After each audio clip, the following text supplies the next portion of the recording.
ముందు దేవతి దేవుడికి వందనాలు. ఉంటాను. దేవతి దేవుడికి వందనాలు. మా అయ్యగారికి మా అమ్మగారికి కూడా కోట్లాది వందనాలు. మరి మా అమ్మగారు అయితే ఫస్ట్ వచ్చారు.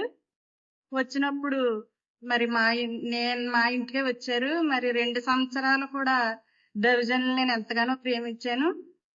మరి అప్పుడు నాకైతే ఒక తాటేకిల్లి అయినా అన్ని పడిపోయాయండి.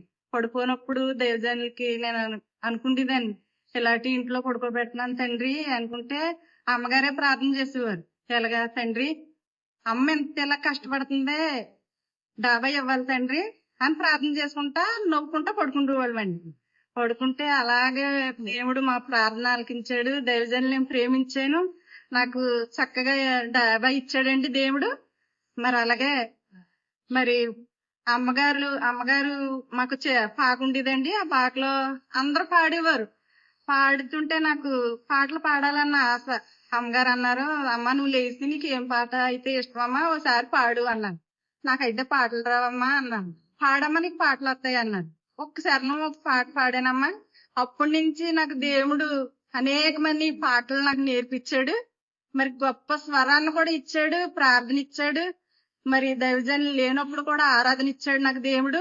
దేవుళ్ళలోకి వచ్చాక నేనేమి మరి చెడ్డగా నన్ను ఎంతగానో నాకు దేవుడు నన్ను విడిచిపెట్టలేదు. కానీ నా పిల్లలో నేను చాలా సంతోషంగా ఉన్నామమ్మా.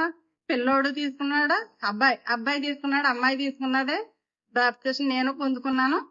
అలాగే మరి మా ఆయన గారు కూడా ఉన్నారు. మా ఆయన గారు కూడా బాప్తిసం తీసుకోవాలని నా ఆశ. నా కుటుంబం అంతా దేవుడి సన్నిధిలో ఉండాలని నా ఆశ. అంతకంటే ఎక్కువ నాకు ఏమీ లేదు ఆశ. నేను ఎప్పుడు దేవుళ్ళో ఉండాలని నా ఆశ పడుతున్నానమ్మా. నా ఆశను దేవుడు దీవిస్తాడు నమ్మకం ఉంది. కానీ దేవుడు ఎంతగానో దైవజనులు వచ్చాక నన్ను అంతగా బలపరిచాడమ్మా. దేవుడికి వందనాలు. ఈ సింగ్ సాక్షిని దేవుడు దీవించును గాక.